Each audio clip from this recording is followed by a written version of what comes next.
Hey everyone, welcome back to another weekly devlog for Maledictor. Jump on into this one. A little bit less than the last video, since last video was 2 weeks, but still a decent amount of work nonetheless. Starting off, we got the bug sprites and bug animations and bug enemy put into the game, so that was really half the week. It's only 3 points, but like I said in the last video, making enemies is a lot of work. Just not difficult work really in terms of making the sprites, but it's just a lot of work because, like I mentioned, 8 directional sprites. You have to make sprites for each direction for everything they can do, so it's a decent amount of work. But we got them into the game. I still have to add the sounds, but that'll come pretty soon. I'm going to be adding a lot of the enemy sounds later on when I start getting into voice work, but for now, they're relatively silent. I adjusted the jump so that it's less floaty now. I know that doesn't mean a whole lot to people who haven't played the game, but movement is something that I really want to fine tune as I go on, and now the jump is feeling way better. Definitely not perfect, and I still want to adjust it some more, but it's way better than it was. We got fall damage put into the game now. It's based on distance traveled rather than time spent in the air, so we should have pretty accurate fall damage. Like the jumping, I'm going to have to tweak it as I go, but I think for now I'm at a pretty decent spot where I've got it to where you have different stages of falling. So some of them, like you have light falls, you've got really heavy falls, and then you've got in between that. So I feel like the fall damage is in a decent spot right now. I added a couple of different effects based on how far you fall as well. I still want to add some more things into it, but we've got it in the game now, which is the big thing. And speaking of falling, while I was at it, I added landing sound effects for after you jump, and that is based on the surface that you land on. So you'll get a different sound effect based on if you land on grass or on wood or glass or metal, things like that. Fall damage sounds.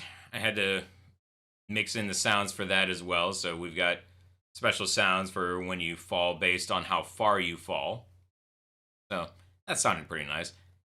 And then the last little bonus here that I just threw in on a whim, we have flying birds. And there's little, not very impressive sounding things that you add in every now and then that you just feel smart for doing. The birds, I feel pretty good about how I put those in. And since we're talking about it, why not go into the engine and check it out? And welcome to E1M3. I've basically just been using it as a test level this week, so don't worry about the state that it's in right now. What you should worry about is the Flying Crow blueprint. Going to the viewport here, and you can see a very, very advanced looking crow animation. So this is going to be just seen from a distance on a night sky against fog, so the silhouetted animation actually works pretty well here. That is our paper flip book. And then here we have a spline component. And splines are really nice because they're a way to set a custom path in the editor without having to change anything in your blueprint. Go into the actual level, you can see these white lines and everything. Those are spline curves. So we're able to set that, and we are able to make the bird travel along that path. Go into our construction script here. You guys haven't seen the construction script before. This is just a spot to essentially set variables before any code runs. That way, it's just a little bit easier. You don't have to worry about delays or anything, and it's just a little bit cleaner in terms of how you see your event graph. Like you don't have all of this hanging off of somewhere. But what this is we are setting a travel rate. So getting the length of the spline curve and dividing it by this float. And a float is just a number with a decimal point. We're dividing it by a float between 950 and 1050. Then we are setting that travel rate just like the elevator. We are dividing that by 1, so we want to travel this distance in 1 second. Then we are setting a timer to play at that rate.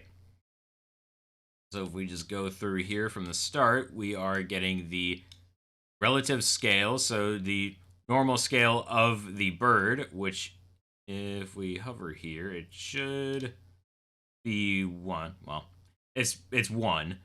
And then we are multiplying it by a float between 0.8 and 1.2. And you'll see a couple of these random float in range functions. And the reason for that is if we want to spawn multiple crows, then we don't want them to all be the same size, traveling at the same speed, and all playing a sound effect at the same time. So this way, I do not have to go in to the editor and I have 4 birds here. I don't have to go in here and change the distance of the spline curve for each one so that they don't follow the same path. I don't have to go in here and change the scale of each bird's flip book so that they'll be a different size. I already have that built in to the event graph here, so I can just take the blueprint, copy and paste it, and I will have that variation built into it. So we change the size of the bird. We set the travel rate. We're setting the travel rate of the timer here. We are calling a sound. So we have it set timer by event, call sound, and then before we set the timer for it, we are running that event. The reason for that is if we have a 5-second loop on this timer, then its first run will be after 5 seconds. So I don't really want to wait until the birds have already traveled 5 seconds before we start worrying about calling a sound. I just want to be able to call the sound to begin with. And then we have a do once node here. This is to prevent the birds from overlapping their own sound effects or from playing it more than once every 5 seconds. This way you're able to kind of cut down on the noise a little bit.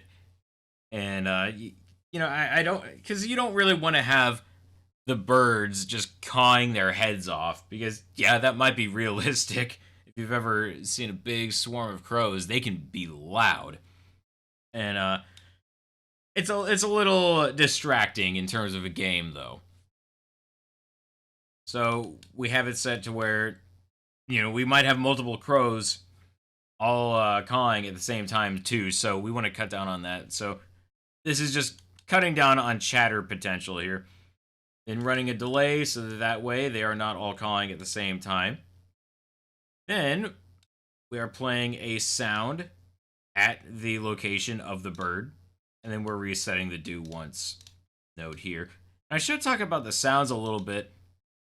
If we go to the crow sound effect,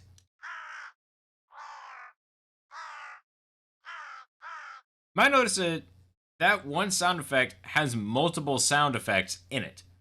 So if we open it, this is what an audio cue is in Unreal.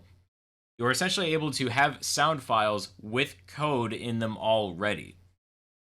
And that is really nice for, the reason that you saw. I can have one sound effect. If I want to have multiple sound effects play, play from a list of multiple sound effects, I don't have to do it in the blueprint. I can set it up just as a sound file. So we've got 6 different sound effects, and you can see we can have a delay on them. We can mix them together. We have a random node here that will randomly select from any of the ones that are plugged in. We have a modulator that can change the pitch and volume, minimum and maximum. And then we've got the output node to change the overall volume, the overall pitch, and more importantly, set the attenuation. So that's a really nice thing about sounds in Unreal. Moving on here, we have this is just like the elevator, except, it's just slightly different, adjusted for a spline curve. This is just getting the length of the spline curve, and that is because the overall length is going to be the end point. 0 is the beginning of the spline curve. And then we have our travel rate set into the alpha, so that's how fast it's going to travel between these 2 points. And then we are getting the location across the distance of this spline. So this is just saying, like, this is getting the position of the spline that you're traveling along at that point in time, and then setting the bird's location to that.